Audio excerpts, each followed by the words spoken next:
For the men's race, just underneath Putney Bridge at the moment. 4 scullers going off. From the Middlesex to Surrey side, we've got Luke Reiser of Twickenham Rowing Club, Jamie Gare of Bath University, Matt Curtis of London Rowing Club, and Seb Devereux of Leander Club. I'm Fergus, Mainland. Alongside me is Sam Meijer, Secretary of the Wingfield Sculls. And we've got a pretty fantastic race coming up. Yeah, it should be a really good race. We've just had the women's race go down where we had Imogen Grant, the lightweight women's double scull world champion, win that in quite a toughly contested match. Controversial match, certainly. We had a massive clash at the milepost, which caused George Robinson Ranger to get dropped back quite substantially, but it looks pretty good for this men's race. We should probably be quiet for a minute or two just while the aligner Rich Clark over here lines it up for the athletes and the umpire Graham Mulcahy. They're just getting ready for a start here, so probably should be a bit quiet. Seems like the right thing to do. Yep. Just final adjustments being made at the moment. Ready? Attention! Go! And we're on the way! We're off! That's interesting. Both Jamie Gare and Matt Curtis starting slightly squint off the start, but correcting relatively quickly.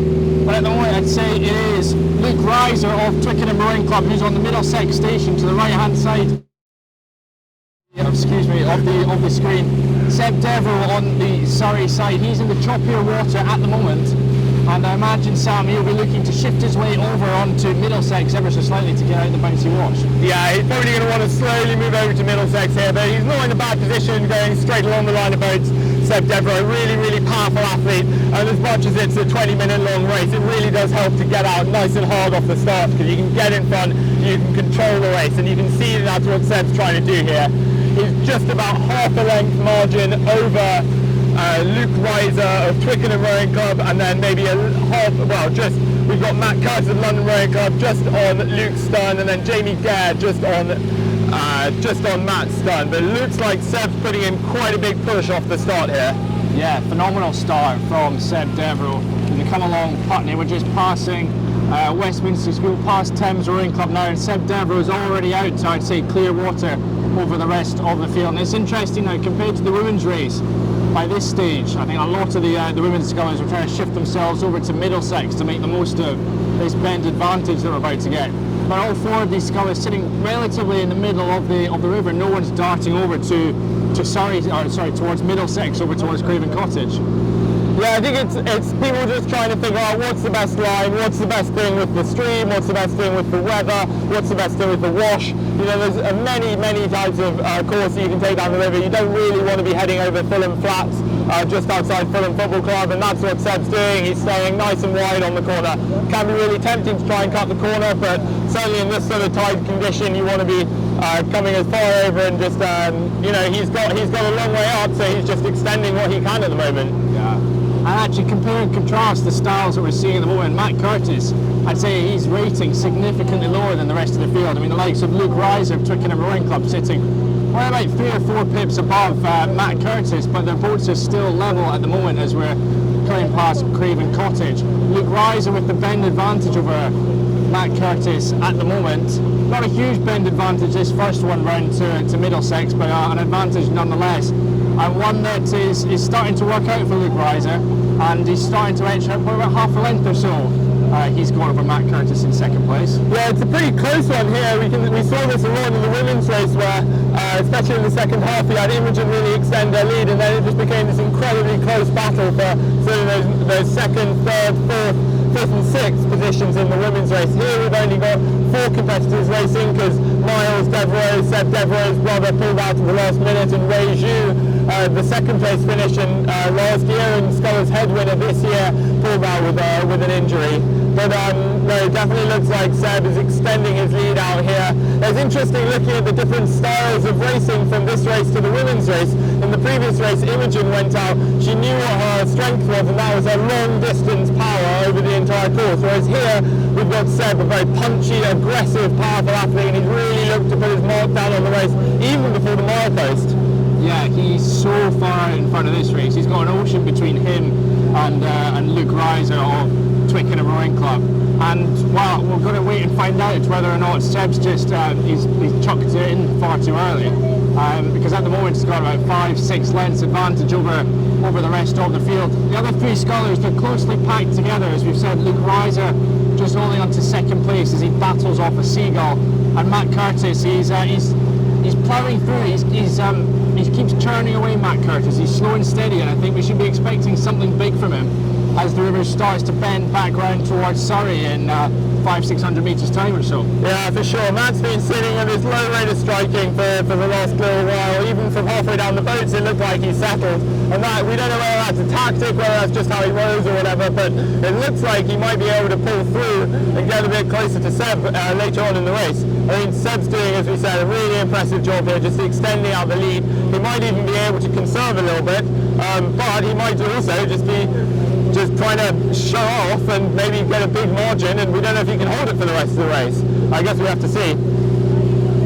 Yeah, so just to give you all some perspective, we're currently sat on top of a launch, and we've got a perfect view of this course. We can see we've got the tripod set up for the visuals that'll come later on, and we've got a bird's eye view of the course at the moment. And we've talked a lot about Luke, about Matt and Seb. We haven't talked too much about Jamie Gare, Bath University, who's by no means out of this race. At the moment he's just sat in the wash of Matt Curtis and Luke Reiser, and he's just trying to, you can see his coaches just over to our right hand side, he's just trying to manoeuvre him out of the wash, out of the bumpy water, just to bring him back into contention. And I'd say that bouncy water, Sam, he's probably lost about a length or so, but he can definitely bring himself back into contention. Yeah, definitely, and we just saw umpire Graham Mulcahy warning Luke Reiser to stay out of Matt Curtis's way as Matt Curtis puts in a push here. We saw in the women's race, Katie Mole really coming, while being warned, coming straight over in front of Imogen Grant, which caused Imogen to have to stop rowing and pull through from the back.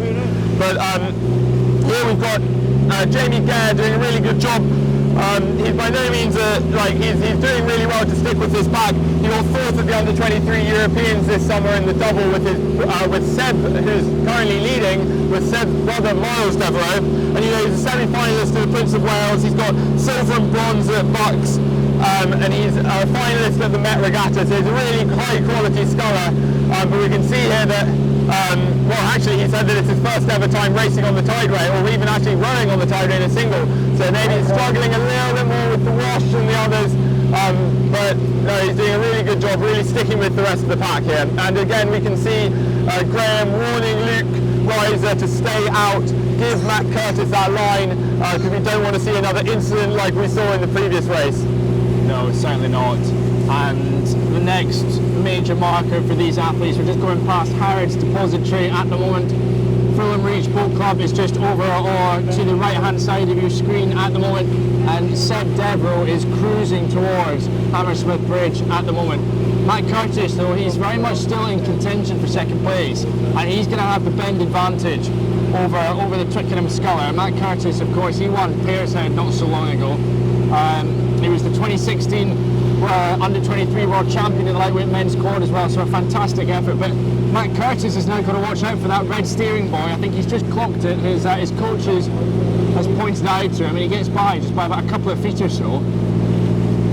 Yeah, I mean, well, we saw in the final throws of the last race, Jade Lindo clock a buoy with her right blade, which should have been her left blade, but she went kind of on the wrong side of it. But it's very easy to miss these buoys as the stream increases, because they get sucked underwater. But that's why we've got steerers. That's why we're the only event that allows steerers, just to keep everyone safe and make sure that everyone can have the best race that they can. Just the best race that they can and really show what their physical potential is.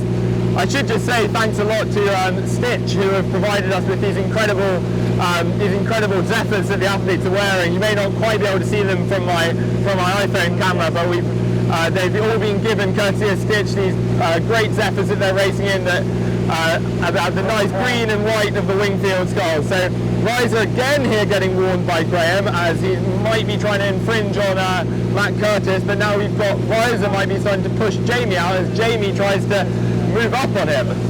this is turning into some really tactical racing here as we just go underneath Hammersmith Bridge. Our heads just going underneath Hammersmith Bridge. But what a battle between Jamie Gare and Luke Reiser. Luke Reiser, his stern is just on. You can see it. It's just ever so slightly. It looks like it's going to be tapping the bows of Jamie Gare's boat at the moment. They're so close to each other. And I can see at the moment Jamie Gare, he's trying to cut back inside. There he is. He's managed just to get the inside line over Luke Reiser of Twickenham Rowing Club, and he's darting all the way across, and he's moving right over to Matt Curtis's station. Yeah, so now we see the tactics in the Wingfield Sculls really coming into play as Jamie Gare darts right behind Matt Curtis and really tries to make a push now.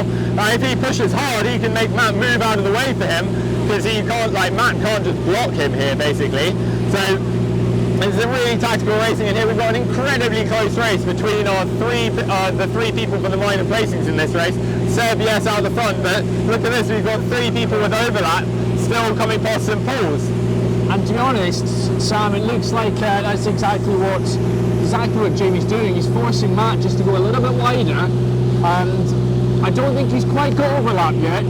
Jamie Gare not quite with overlap on Matt Curtis, but he's very much got the inside line, and it's certainly going to work in his favour over the next 200-300 metres. Yeah, definitely, and it's exciting to see what you can do here, because you can start to think really tactically and think, okay, well, I can move over, and if I just basically go as hard as I can to move up on this guy, he has to move out of my way, he has to yield the racing line, and that's exactly what Jamie's doing, that's exactly what his steerer Tom Mapp is getting him to do.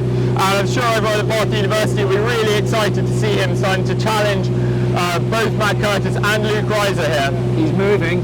Tell you what, Jamie Gare is moving. He's now up to just half a length behind on Matt Curtis, and both those scullers are starting to pull through Luke Reiser of Twickenham Rowing Club, who's stuck out in the middle of the river at the moment.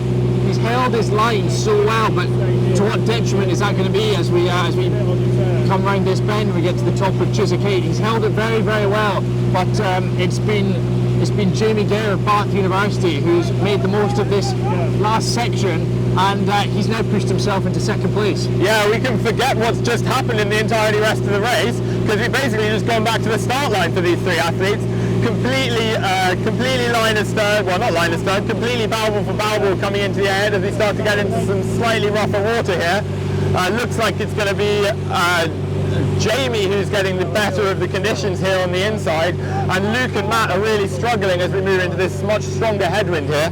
Luke, of course, from Twickenham Rowing Club, being steered by Nick Takata, who when I was a junior was at Walton Rowing Club, but I don't know, maybe he's at Twickenham now. And you know, these people are very strong athletes. We've got Luke came 4th at the head of the river race for Reading Rowing Club, and he rowed for Reading University, I should say, and he's just finished studying at Reading University and is headed over to Twickenham Rowing Club now. Yeah, phenomenal star program they've got there going there at Twickenham Rowing Club. They're producing some phenomenal athletes, particularly on the women's side. We have Callum Dixon on the men's side as well, and yeah, Luke Reiser, another one of those top athletes at the moment, who is at the moment clinging on to 3rd place in the men's edition of the Wingfield Sculls. Matt Curtis is just losing a bit of ground on these athletes. He's struggling to keep up in this headwind that's starting to pick up. Yeah, he looks like he's starting to get a little bit heavy. We were saying maybe he was rating low to try and pull through in the second half, but unfortunately it doesn't quite look like that's what's going to happen here. I mean, never say never, but it looks like it's a little bit heavy now for him, a little bit work, a little bit of a grimace on the face. Again, it's a 20-minute race, 25-minute race, and Jamie's really done a smart move here because he's come through just in the second half of the race. Looks like Luke's doing pretty well as well, holding on well to Jamie, and the trick here is, can he hold the overlap? Can he hold the distance to Jamie so that he still feels that he's in the race so that he can come through? Because in about 2 or 3 minutes time he's going to get a massive corner advantage. Yeah, Jamie, if I'm Jamie Gare right now, I've got to keep on pushing so I can get clear of the bows of Luke Reiser, so I can then cut back over in about 2 or 3 minutes time, as you're saying, to then take advantage of the next bend, which will be down at Barnes Bridge. And at the moment it looks like he's doing that. I think I can't quite tell with the glare of the sun at the moment, but it looks like Jamie Gare is now clear of Luke Reiser by about a length. and if he's smart, he'll be able to shift himself back over onto the Middlesex station to get the advantage in the next bend. That would be two phenomenal tactical manoeuvres from him. Yeah, it's a seriously impressive move from Jamie here to swing in front of, to swing behind Matt and Luke, to have the confidence to swing behind them. You can see how that's paid dividends, and he's worked really well in the strong headwind going down the edge. But we've got Seb Devereux well out in front. For him, it's a row over now. He just needs to not screw up, not catch his plane, not capsize. Well, I say that, he did capsize at Final Trials a few years ago, so yeah, he really needs to not capsize. But if he just rows it out... He's glad you brought that up. Yeah, exactly, I'm sure he's happy for that. But he just needs to keep rowing cleanly, as he's doing, and just keep sending those poles away, and he'll be looking to lock in a victory at the Wingfield Sculls and follow in the footsteps of Steve Redgrave, Greg Searle, Graham Mulcahy, our umpire, Beth Rodford, who's timing. We've got like an endless list of Olympians and legends: Mario Drysdale, Alan Campbell, Anna Watkins, Lola Anderson, Graham Thomas for the more recent guys. He's doing a really good job and doing a real credit to his own sculling here. Yeah, Seb Devereux, formerly of Washington University, Temple University out in the States.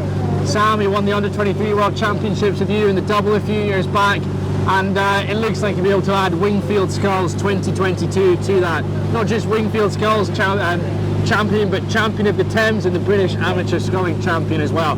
Yeah. 3 titles you can come away with if you win the Wingfield Sculls, and he is an absolute ocean ahead of the rest of this field. Yeah, he's really dominating. You know, we reckon pretty good value for money getting 3 titles for just one race. I guess it is like maybe 3 times as long as your normal race, but no, Seb's definitely doing really well out the front. He's still keeping his rate high, catch is looking sharp, still seeing good backsplash. He's got such long arms, he really just gets out there, hooks on, levers the boat through. He's doing great. And here with our following pack, still where we've got Luke Reiser chasing down Jamie Gare in this really strong headwind, and Matt Curtis still maybe only 2 to 3 lengths off the stern of Luke Reiser, so he hasn't moved in the last couple of minutes, and maybe Matt's taking a breather and now he's ready to come back. Yeah, you can probably hear as we're approaching the bandstand, it's starting to get quite windy. It's starting to get a bit of chop picking up, not quite white horses yet.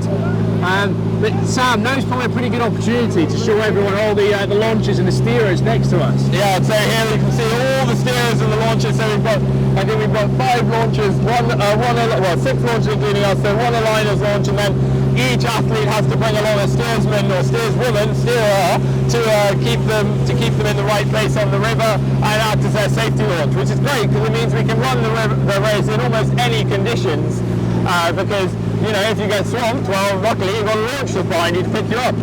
Here you can see we're coming just alongside Matt Curtis. We just want to, as an umpire's launch, we're just trying to keep as close as we can, just to make sure that no one hits any buoys, as Luke might be threatening to hear, or no one hits any geese, as Jamie might be threatening to hear. It looks like Matt Curtis. And Matt Curtis taking the inside line through the buoy, not strictly allowed, definitely not strictly allowed, but I don't think he's going to have much advantage for it, so you know, we'll see what happens at the end of the race. But that's, Yeah, so we've gone past the bandstand. Seb Devereux is probably like 10 strokes or so away from Burns Bridge. He's got about 2 kilometres or so to go, if that. Yeah, a kilometre off, yeah.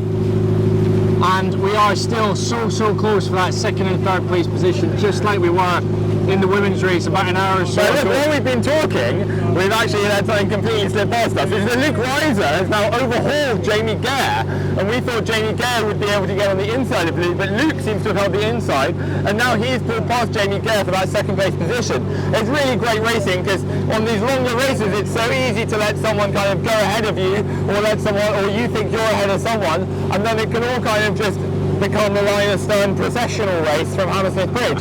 But here we've managed to we've had full-on racing right up to the end in both the men's and the women's races. Well, the men's race hasn't finished. From this angle, Luke's going to have to watch out for Barnes Bridge at the moment. He's just managing to navigate round one of the pillars at the moment, and he's through Barnes Bridge now, and well, it's a straight dogfight now for that 2nd place, and that's probably a costly move there from Jamie Gare. taking that much wider line, and it's just allowed Luke Reiser to go straight through him, and he's clear water, leaving a lot of work to do for Jamie Gare in this last stretch of the race. Yeah, so Jamie really has just moved out a little bit too far here.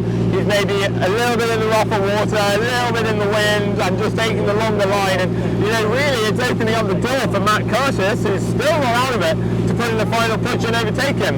You've got to be careful of this submerged boy over here, but it looks like no one's going to have any trouble with it. Yeah, I think that's a big move from Luke Reiser, and credit to him. That's very impressive for him to stay so gritty when Jamie was probably a length and a half up on him at points, but he just stuck at it, and here you see him getting the dividends for that. Tell you what, that's a face of pain from Matt Curtis right there. That's a man who's dug deep for the past. From my experience with Matt, I don't think he ever looks like he's really enjoying rowing. He always looks in extreme pain. But he's an incredible athlete from the University of Edinburgh Rowing Club, University of Edinburgh Boat Club, and he's come down to London Rowing Club. I think he's been there a couple of seasons now, maybe just the start of the season, and he's doing a really good job. It was a GB lightweight. We were on the same. Me and Seb and Matt were on the same under 23 team together in 2017 when he raced in the lightweight double and we were in the heavyweight double. And then in 2016 he actually won the lightweight. He actually won gold in the lightweight quad at the under 23 World Rowing Championships. That was a fantastic quad, that. Yeah, it was such a strong crew, that. Brilliant quad. But yeah, you can see that he's, again, that low rating style. Actually, he looks like he's picked the weight up a little bit. Knows that he's maybe just sniffing the blood in the water of Jamie Gare here. Jamie's starting to slow up a bit. We've got to be careful here for all the athletes of this green buoy. Oh, hang on, we're taking off in the launch. We're catching up a little bit. Getting a bit more speed going. But we're into the final 600-700 metres or so of the men's race of the Wingfield Sculls 2022. Seb Devereux, barring any minor incident in the next couple of minutes, looks set to win this and win his first title in the Wingfield Single Sculls. Second place at the moment is still occupied by the Twickenham Rowing Club sculler, sitting about 2 lengths up on the Bath University athlete. But it's so close at the moment. I think we've got Matt absolutely going for it. Matt Curtis, who's been sitting there in fourth place for a while. He's been down maybe 2 lengths, but now he's absolutely moving on Jamie Gare. Looks like he might be able to catch him by the end for that third place spot. Matt Curtis, Ricky as his friends call him, putting in a really impressive push now, moving up on Jamie Gare, and that, that big push is meaning that he's pushing both of them wide, but looks like, Matt Curtis, Ricky is the faster moving boat. Curtis is moving. He is moving. As Seb Devereux crosses the finish line, he wins the Wingfield Sculls 2022. The race of the race is not over. Luke Reiser of Twickenham Rowing Club just about holding on to second place at the moment, but Matt Curtis of London Rowing Club, he is not done. He's still got the inside line. There's still a little bit of an advantage, and it looks like he is coming through Jamie Gare of Bath University. He's hanging on to threads at this stage of the race, the Bath University athlete. But Matthew Curtis, from up here, it looks like he has rode through, overhauled Jamie Gare of Bath University in the dying stages of the Wingfield Sculls, and will take third place in this cracker of a race, Sab. Yeah, what a race. Very well. Seb put his marker down early, very close to all the other athletes, and we saw Jamie Gare put in a big push coming past the Chiswick steps, and then we had Luke Reiser overhaul him, and then eventually Matt Curtis overhaul him. That was very, very impressive for Matt Curtis, and congratulations to our 2022 champion Seb Devereux, who becomes Wingfield Sculls champion of the Thames, and British amateur sculling champion. Yeah, three for the price of one. 3 for the price of one. Look over there, Seb Devereux, Leander Club, just taking his feet out, resting his feet in the water. I was going to say, I don't know about you, I wouldn't stick my feet in the Thames. Oh, don't worry. I've been 5 years of training here for me. I'm immune to everything now. It's a very impressive race from everyone. And just a confirmation of the results. So we had Seb Devereux from Leander Club first, then Luke Reiser of Twickenham Rowing Club second, followed by Matt Curtis of London Rowing Club third, and then Jamie Gare of Bath University fourth.